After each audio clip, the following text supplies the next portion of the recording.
O tema de hoje é quando Jesus chega, seguem-se sinais e maravilhas. Seguem-se sinais e maravilhas. Aleluia! Glória a Deus! Só que a gente não vê quase nada nas leituras de hoje sobre isso, né? Mas eu queria lembrar vocês de algumas coisas importantes a respeito da chegada de Jesus. Primeiramente no que está na leitura da profecia de hoje. Pregar no Advento é uma bênção. Pregar no Advento é uma coisa maravilhosa. Porque assim, sempre tem uma profecia e você vê o cumprimento dela lá no Novo Testamento, né? Fica até fácil às vezes. E eu amo pregar no Advento. Eu acho que o Advento é o tempo litúrgico cujas leituras mais me formaram e me ajudaram a entender todo o restante da Bíblia. Porque o Advento está falando das profecias da chegada do Reino de Deus.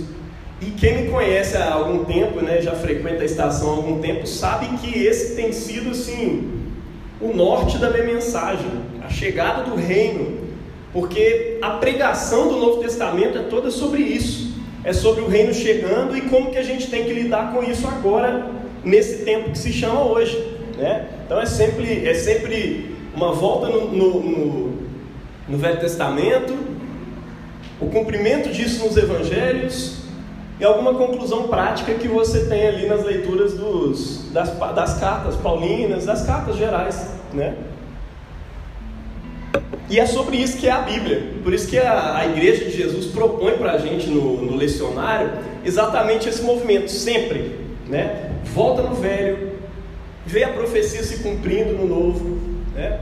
E sempre tem um salmo que acompanha isso, né? E vocês vão ver como é que esse salmo de hoje é maravilhoso, como é que ele acompanha esse movimento. Mas eu queria que o seu olhar estivesse focado hoje na chegada de sinais e maravilhas. Gente, eu creio, essa igreja é uma igreja que crê em sinais e em maravilhas. A gente crê que os sinais que Jesus realizou ali no Novo Testamento, nos Evangelhos, eram sinais reais, legítimos. Não eram metáforas para isso e aquilo. Ou melhor, eram metáforas sim, mas eram sinais reais, tá? Sinais reais que aconteciam como metáfora para outras coisas.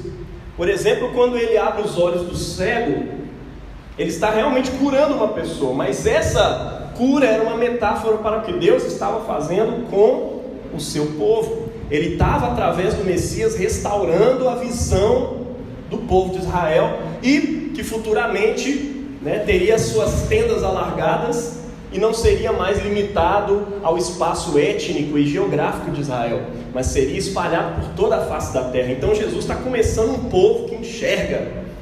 Jesus cura uma mão mirrada num templo lá, se eu não me engano, até dentro da sinagoga, porque ele estava anunciando que o povo dele estava, né, com a mão mirrada. E tudo isso, quando você liga um texto no outro, os textos imediatamente anteriores e posteriores, você vai vendo que Jesus está pregando algo com seus atos, né? E também os evangelistas estão selecionando os acontecimentos da vida de Jesus específicos para poder dizer algo para o leitor. Porque quando o evangelista está ali escrevendo o evangelho, ele está fazendo uma seleção. Tem gente que acha que ele está narrando a vida de Jesus ali do início ao fim. Lembra, isso aconteceu tal dia, tal coisa aconteceu tal dia. Só que não, quando você vai lá em Mateus, a ordem dos acontecimentos está de um jeito, em Marcos está de outra, em Lucas está de outra.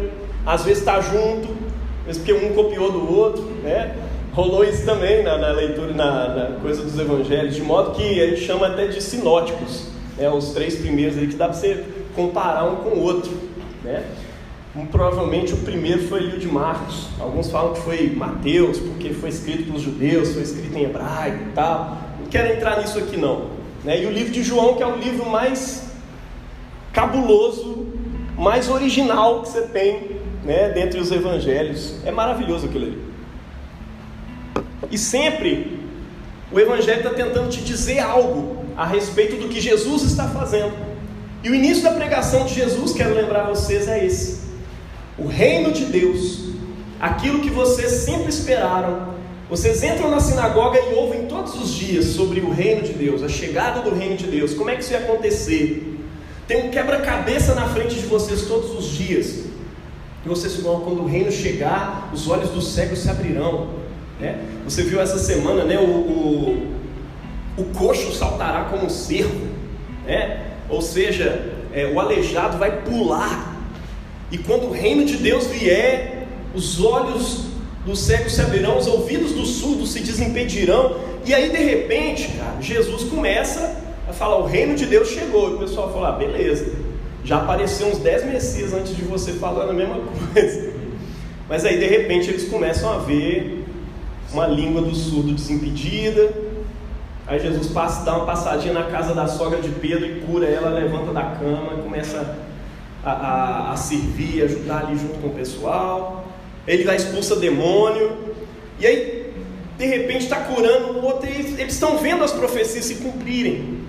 A forma como os textos estão escritos no Evangelho estão sempre remetendo às profecias. Às vezes até a linguagem está do jeito que está lá na Septuaginta, que é a versão do texto do Velho Testamento escrito em grego, porque o pessoal naquela época, a maioria já estava falando grego e tal, teve anos de dominação grega. Então a forma como está escrito no Novo, sobre os milagres de Jesus, já faz referência àquilo que está escrito no Velho. Por exemplo, quando a língua do surdo é desimpedida, quando o ouvido do surdo é desimpedido, ele foi desimpedido. Ele poderia ter usado outra palavra em grego, ele foi curado e começou a ouvir, mas ele falou desse jeito. Mas interessante, por quê? Porque ele está remetendo às profecias. Ele está dizendo: olha, esse Jesus, esses milagres que estão acontecendo são cumprimentos de profecias, né?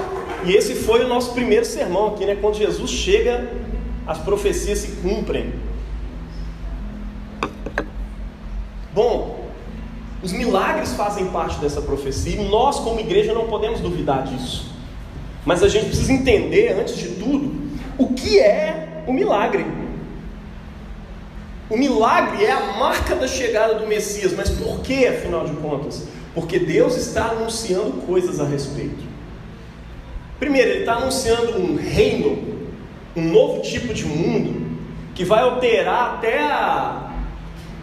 a ordem natural das coisas, né? E vai botar o leão comendo palha com boi, a vaca e a ursa vai pastar junta, a criancinha enfiando a mão no buraco da serpente e não sendo tem gente que fala ofendida, né? Picada.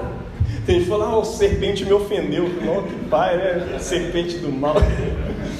A criança não vai ser picada na hora que ela encostar. Imagina lá o Davi logo, né? Porque meu filho é levado, enfia a mão, qualquer buraco que ele vê na terra ele quer. Outro dia ele veio com uma aranha na mão. E papai, eu falei: filho, essa aranha você não pode pegar. Eu falei: aranha verso. Ele quer virar o Homem-Aranha, mano. É assim. Aí eu fico doido pro advento chegar logo, para não ser picado, né? Para não dar ruim quando ele encostar na aranha de novo. Mas o menino é doido com a aranha. Mas é interessante isso. Eu também cresci assim, né? Minha mãe vivia falando que eu ia ser bichólogo. Eu vivia pegando aranha, cobra, lagarto, levava morcego para criar dentro de casa. Só os bichos que não devia, né? Tipo, tem uma vez que eu levei um gambá, que eu achei um gambá na rua. Falei: nossa, que lindo gambá. Levei para casa, botei lá no terreiro, era desse jeito. Aí meus filhos acabou ficando assim, mas foi automático. Mas é maravilhoso isso, porque isso me lembra do advento, me lembra das profecias, me lembra que vai chegar um tempo que esses bichos não vão fazer mal nenhum. Ou seja lá o que o profeta estava querendo dizer com isso, sei lá. Mas isso marca a nossa mente, porque essas profecias estão falando a respeito da chegada desse reino. E quando Jesus vem, ele começa a fazer isso. E não só isso, de repente ele entra num barco e a tempestade acomete aquele barco ali, fica todo mundo desesperado, e ele levanta e fala assim para a tempestade: ó, acalma-te, mar, acalma-te. E aí de repente o mar acalma. Aí o pessoal fala: cara, quem é esse que até o vento e o mar lhe obedecem? As enfermidades fugiam diante dele. A gente já viu até profetas fazerem isso, mas isso aqui agora esse cara é Deus. Se fosse hoje, é um bichão mesmo. Jesus é isso, ele é o cara dessas profecias, sabe? E quando ele vem, ele cumpre isso para mostrar para nós que o reino realmente chegou. Aí quando ele deixa a gente sem dúvida nenhuma que o reino chegou, aí ele vai para o ato final, que vai decepcionar todo mundo. Porque se ele tivesse morrido antes de provar que o reino tinha chegado, eu acho que todo mundo ia abandonar com força, nem Maria ia lá para a cruz, nem João, não ia ficar ninguém em volta da cruz ali, né? Mas ele deixa as pessoas com certeza, com visão suficiente de tudo que ele tinha feito. E quando Jesus chega, mano, isso acontece mesmo. E depois que ele ressuscita, o pessoal só lembra das coisas que ele falou e fala, cara, aquilo ali era real. E se era real, então ressignifica tudo que eu penso a respeito da Bíblia. Ressignifica tudo que eu penso a respeito da existência. Ressignifica tudo que eu penso a respeito de Deus. Porque antes eu pensava que tinha um Deus lá no céu, assim, o Todo-Poderoso, com raiva assim, do ser humano, mas de repente eu descobri que esse Deus é um Deus de amor, mas ele é tripartido, né? Ele é Deus, não é só Deus, ele é Pai também, ele decidiu ser meu Pai, ele enviou um Filho, e esse Filho se uniu comigo por meio do batismo, e agora eu também sou filho junto com o Filho, e ele é o primogênito. E a igreja primitiva começou a chamar Jesus de o primogênito por causa disso, né? E aí os milagres que aconteciam com Jesus, de repente começaram a se seguir, a acontecer com a igreja também. Por quê? Porque milagres se seguem onde Jesus está. Agora imagina quando você está em Jesus. A gente tem muita mania de falar, Jesus está aqui.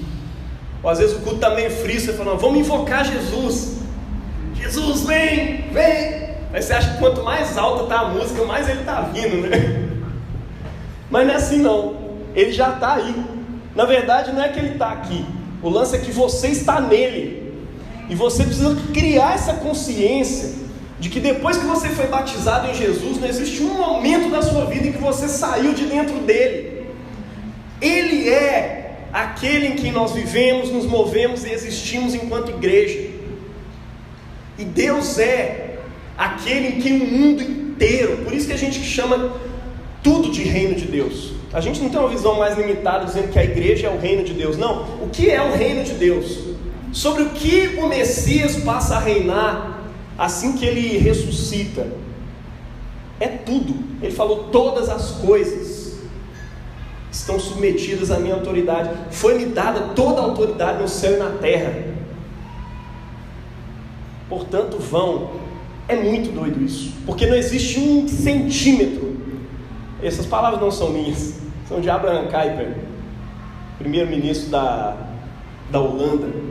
Não existe um centímetro ao longo de toda a existência humana, de toda a existência do mundo, sobre o qual essa palavra de Cristo ali em Mateus 28, que disse toda a autoridade me foi dada no céu e na terra, sobre o qual essas palavras não clamem, é meu. Tudo é dele, é por meio dele e é para ele. É um presente do Pai para o Filho, e ele reconquista tudo isso na cruz do Calvário. Você está entendendo?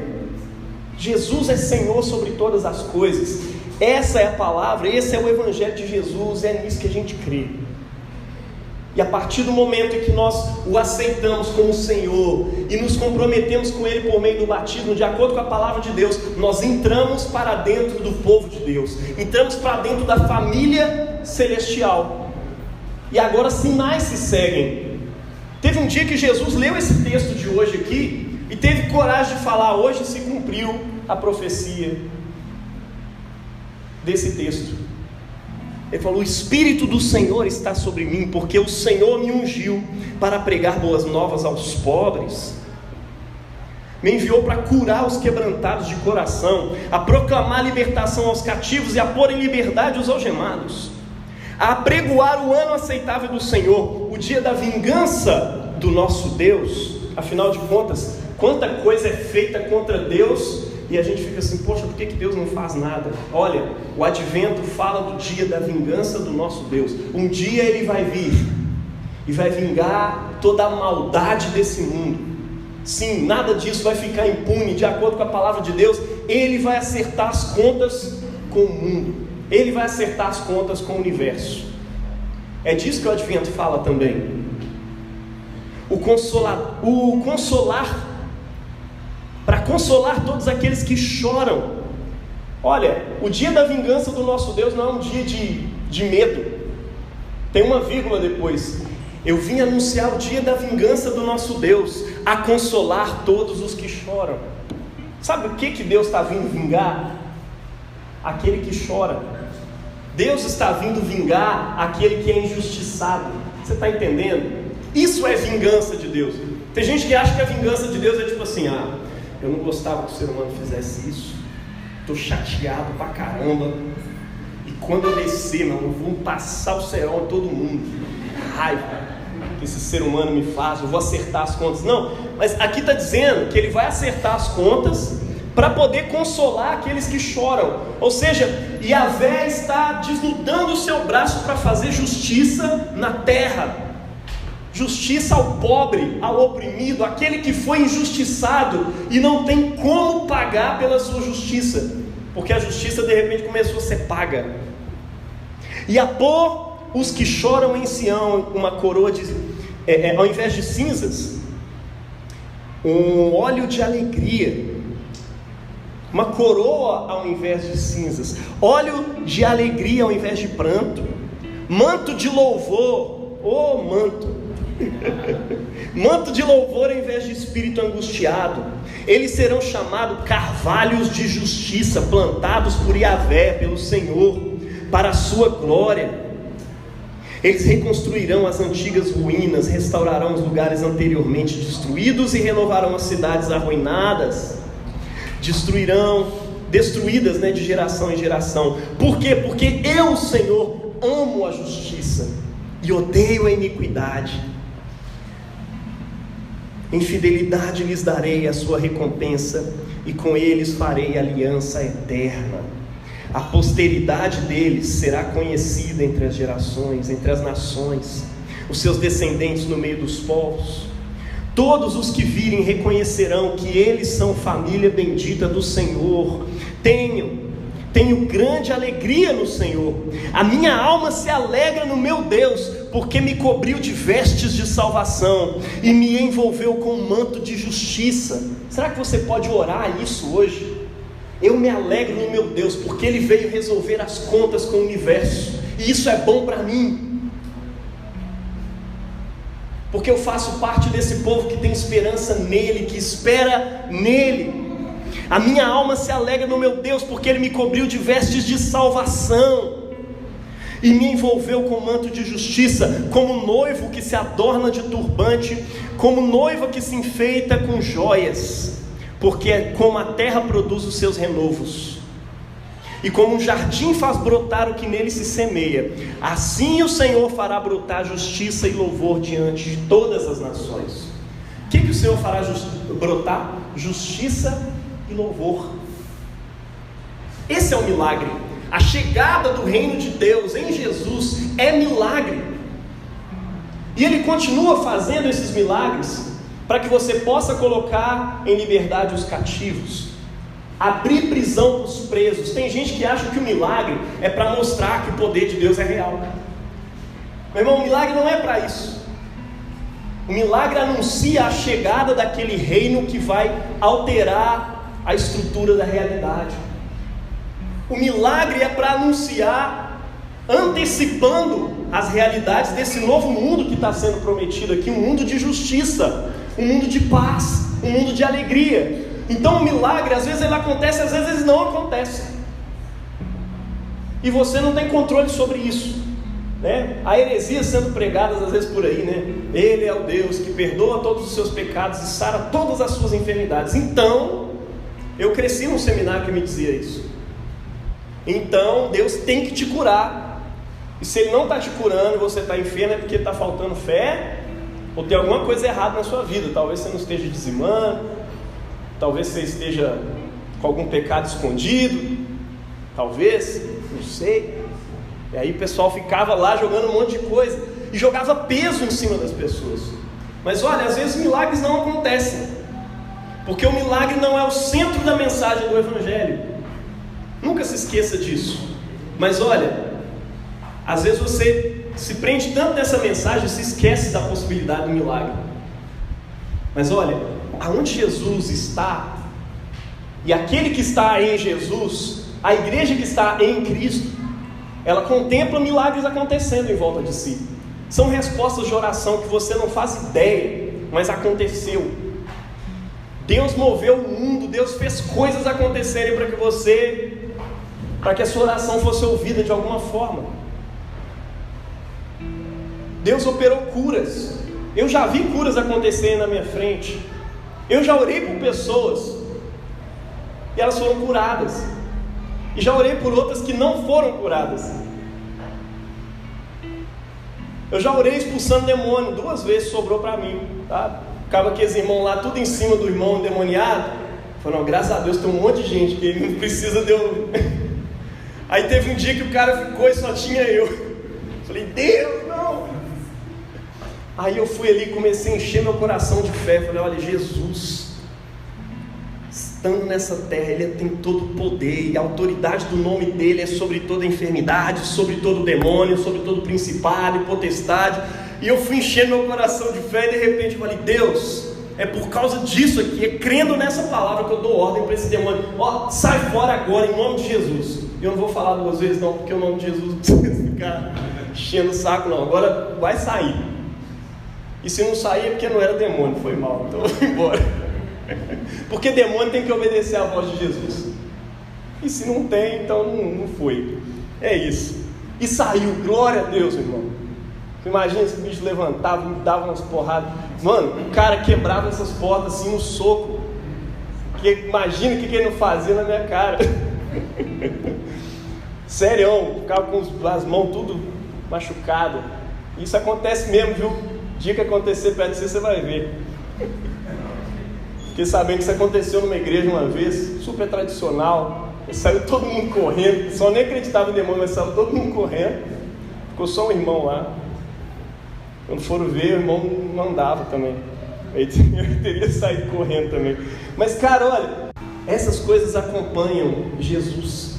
É isso. Creia nisso. Não duvide não. Milagres acompanham a igreja que está em Cristo. Essa é a marca. Olha, assim como, é isso que está dizendo aqui, ó. Assim como a terra produz os seus renovos, e como o jardim faz brotar o que nele se semeia, assim o Senhor Deus fará brotar justiça e louvor diante de todas as nações. Deus vai fazer brotar. É por isso que o salmo de hoje está falando sobre semear, não é? Os que semeiam com lágrimas ceifarão com alegria. Eu adoro esse salmo. Ele se repete sempre nas orações do meio-dia e me faz lembrar disso. Quem semeia com lágrimas ceifará com alegria. Quem sai andando e chorando enquanto semeia.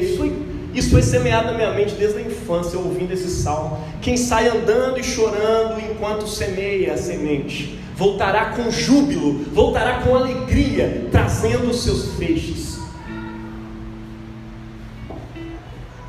Olha, nós estamos falando aqui do advento, da chegada do reino que já é nesse mundo desde quando Jesus pisou aqui.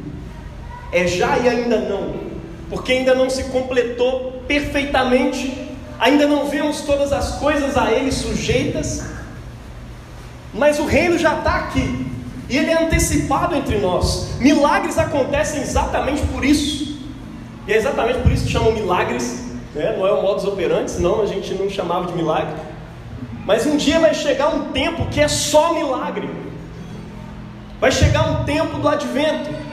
O tempo dessa espera vai chegar e vai acontecer. Enquanto isso, o que eu e você estamos fazendo nesse mundo é semear. E muitas vezes você semeia nessa terra com lágrimas. Tudo que você está fazendo na sua vida hoje é semear em lágrimas. Às vezes é difícil, porque você está semeando de um jeito assim, pô Deus, eu estou semeando esperando um milagre acontecer, o dia que eu não vou mais desejar esse pecado miserável. Mas enquanto isso eu estou semeando sem vontade, sem desejo, sem tanto amor pelo bem que ofusca o amor pelo mal, mas eu estou praticando a justiça, porque isso é semear. E eu estou semeando com lágrimas, mas um dia eu vou ceifar com alegria. Um dia vem aquele dia, e o Senhor vai fazendo isso antecipar-se em nossas vidas, porque nós somos o povo que antecipa as promessas. E olha, eu vou te dizer, com relação ao milagre, em relação aos pecados, aos vícios, isso é disciplina espiritual. E à medida que você vai plantando com lágrimas, você vai percebendo, você vai contemplando Cristo, porque não é só a luta contra o pecado, não é só uma luta contra o pecado em si, é também uma luta para aprender a amar Deus mais e mais e mais e mais. O pecado é sobre amor, é sobre desejo. É por isso que o último mandamento tem a ver com não cobiçarás, não deseje, porque tudo começa aqui dentro do coração. Então ele está querendo que você comece a desejar mais a Deus e desejar menos o pecado. Você limita o desejo por Deus ao dia de domingo que você vem na igreja e durante a semana fica lá só no pecado ou na luta contra o pecado, aquilo ali já virou um inferno na sua vida. O que Deus quer é que você semeie com lágrimas, aprenda ao longo da sua semana a amar Jesus. Tira o foco da sua luta de lutar contra o pecado simplesmente, não, coloca o foco da sua luta em amar mais a Jesus, amar mais a Deus, desejar mais aquilo que é digno de ser desejado, e deixa essas coisas irem se ofuscando diante do amor por Jesus. Sabe por quê? À medida que você o contempla, você vai se tornando semelhante a Ele. É isso que a palavra de Deus diz. E o advento é sobre isso, é sobre eu olhar para Jesus em espera, em vigília. Advento fala de vigília, né? É eu acordando mais cedo ou dormindo mais tarde para poder orar, para poder estar com Jesus. É eu abrindo mão de alimentos para poder jejuar e abrindo mão daquele tempo de comida para poder me dedicar à leitura, à comida da palavra, porque nem só de pão viverá o homem, mas de toda palavra que procede da boca de Deus. Então eu me dedico à oração e estou contemplando Jesus, e à medida que o contemplo, mais eu desejo.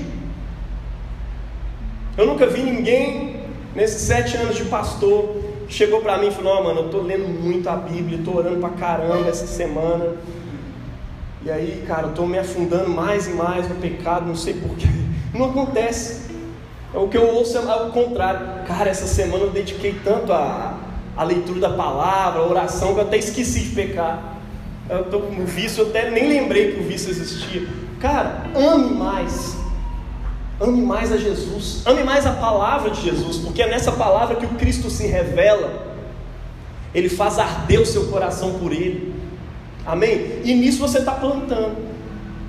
Aonde mais você pode plantar? Perdoando aquele que te ofendeu. Você está plantando injustiça. Você está plantando algo que você não faz germinar. Sabe por quê? A semente que você joga na terra, não é você que faz ela germinar, na verdade.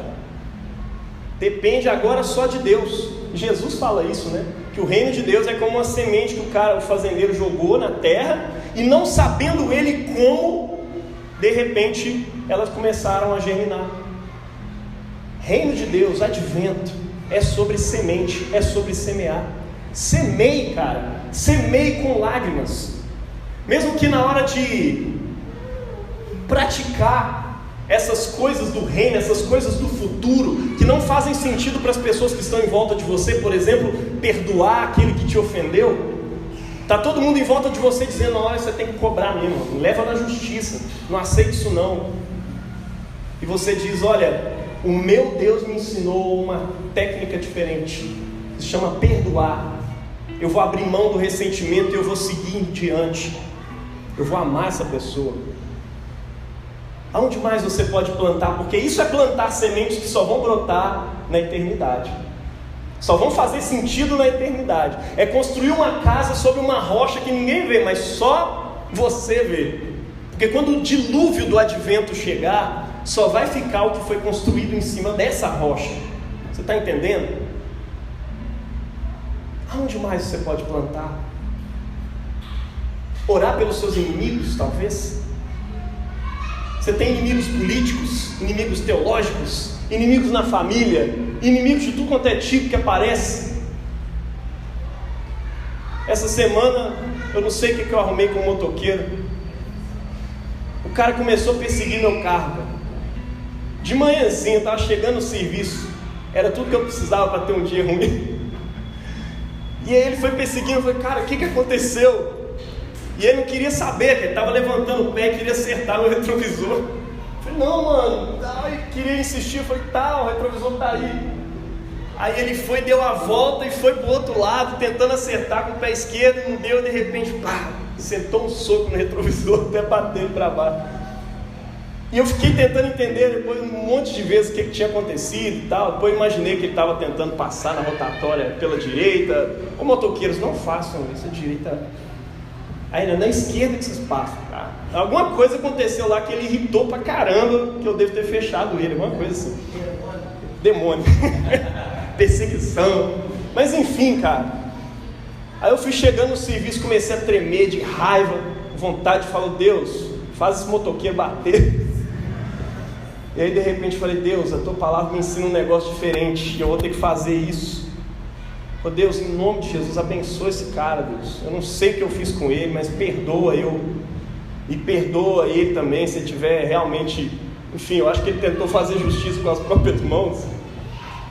Vacilou, não era para ter feito aquilo e tal, mas Deus, dá um dia abençoado para ele, em nome de Jesus. Guarda ele de todo mal, abençoa o dia dele. No fundo meu coração estava assim, no ódio. Orei na força do ódio, amém. Foi. E abençoei o dia daquele cara, irmão. E é isso que a gente precisa fazer. Porque você está plantando com lágrimas. Você está entendendo? Às vezes não faz sentido nenhum você cuidar dos seus filhos e tratá-los bem, ensinar para um mundo diferente. Às vezes você deveria estar ensinando ele, seja esperto, porque o mundo vai passar as pernas em você. Você tem que ser mais esperto que seus colegas. O que eu mais tenho escutado como pedagogo são crianças chegando em mim e falando, eu bati mesmo. Que meu pai falou que se ele ficar sabendo que eu apanhei na escola e não bati de volta, eu vou apanhar em casa. Você acredita? Eu tenho escutado isso demais. E deu vontade de falar, porque um dia o Joãozinho chegou lá em casa e falou que os coleguinhas estavam batendo nele na escola. Eu falei, nossa, vontade de falar com ele para dar um soco bem no nariz. Eu falei, ó meu filho, nós vivemos para um mundo diferente. Jesus ensinou a gente a dar outra face. Então, perdoa seus coleguinhas, tá? E trata eles bem amanhã, em nome de Jesus. Claro, quando isso acontecer, fala com sua professora, mas não resolve você não. Esse mundo caminha numa direção contrária. E se você quiser andar dentro da esperança do advento, você tem que nadar contra a maré mesmo. Porque você está semeando com lágrimas, mas nós temos a promessa de que nós vamos ceifar com alegria. Ainda nesse mundo, mano, eu creio que nós vamos ver sementes que a gente semeou nessa igreja, sementes que a gente semeou nas nossas famílias acontecendo. Mas o dia que isso vai se concretizar de modo mais pleno vai ser quando Jesus, quando o Rei voltar. E aí vai ser realmente vindicado tudo isso que a gente plantou com lágrimas, a gente vai ceifar com alegria. E o nosso trabalho é só esse, semear. Não é mais nada. Você não faz o reino chegar, você só semeia. Você não tem poder nenhum, o poder é todo dele. É o que João Batista faz hoje, na leitura do Evangelho. Eu não sei se você percebeu, mas ele vai se apagando. O pessoal vem perguntar, quem é você? Aí ele começa com uma frase grande, eu não sou o Cristo. Eu não sou o Cristo. 5 palavras. Aí de repente eles vão perguntando, quem é você então? Você é o Elias? Não sou. Você é o profeta? Não. Ele vai só diminuindo o tanto de palavras, porque ele quer se apagar, para que aquele que vem apareça. A nossa missão como igreja é essa. Nós estamos plantando e plantando, para que ele apareça um dia. E quando eles forçam ele a falar, ele não fala de si, ele cita as escrituras. Cara, É isso que eu e você fazemos hoje, na espera do milagre de Deus se realizar.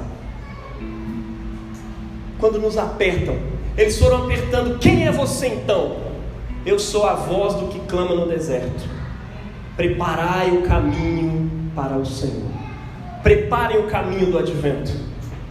É isso que eu sou. Você é isso também. Nós somos, nesse advento, figura. João Batista é figura nossa. Tudo que ele faz é preparar o caminho para a chegada daquele que faz o milagre. Tudo que eu e você fazemos é simplesmente encher talhas para que o milagre seja feito por Jesus. Eu sempre prego isso nos casamentos.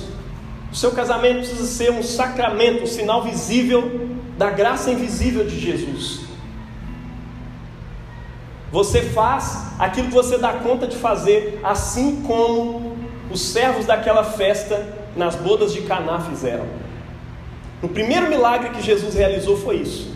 Ele falou: olha, o que está faltando? Está faltando vinho. Então faz o seguinte, enche essas talhas de água. Eu fico imaginando aqueles caras indo no caminho, falando um com o outro: velho, é 100 litros de água cada talha dessa, e a gente tem que buscar longe para buscar a fonte, trazer para cá. Será que ele entendeu que o problema é vinho? Será por acaso, será que ele não entendeu que, sei lá, talvez alguém perguntou para ele: a galera está com sede e não temos água? Porque você viu que ele mandou de buscar água, né? Então vai e busca. E eles agiram em obediência em cima da palavra de Jesus. Eles estavam plantando semente.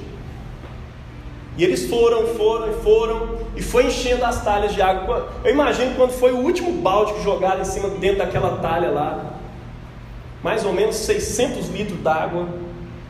E Jesus falou: ó, põe na taça. Mano, é água, hein? Só para te lembrar. Agora leva para o mestre sala.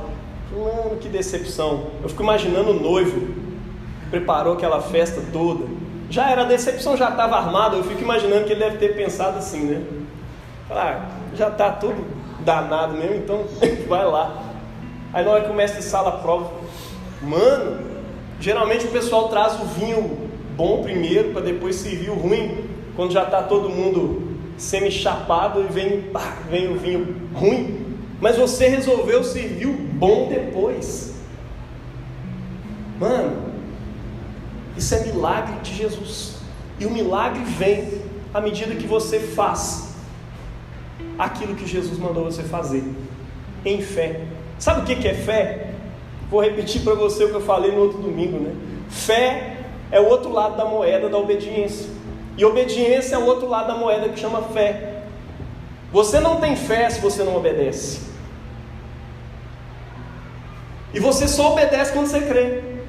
Então tem hora que você fica assim: pô, será que eu tenho fé? Mano, experimenta obedecer.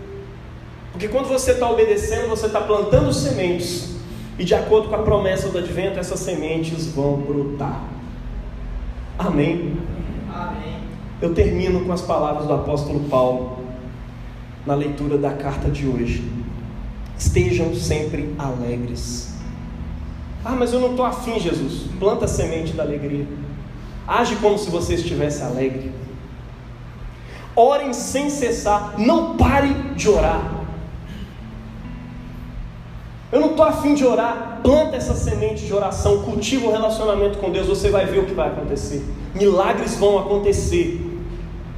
Porque onde Jesus está, eles acontecem. E se você está em Cristo, eles vão acontecer. O milagre do cultivo do seu relacionamento com Deus. Em tudo dai graças, porque essa é a vontade de Deus para vocês em Cristo Jesus. Deem graças em todas as circunstâncias. Jesus, meu negócio não está legal para ficar dando graças, mas agradeça. Agradece assim mesmo, porque essa é a vontade de Deus para vocês em Cristo Jesus. Não o que está acontecendo, mas a vontade de Deus é que você dê graças, apesar dessas circunstâncias. Muitos sofreram muito mais do que você e deram graças. Não apagueis o espírito.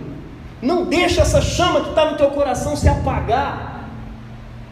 Não apaguem essa chama, essa vela do advento. Não deixe apagar. Por meio da oração, por meio da leitura da palavra, por meio de orar sem cessar, por meio de dar graça sempre, por meio de manter essa alegria sempre. É assim que você não apaga o Espírito.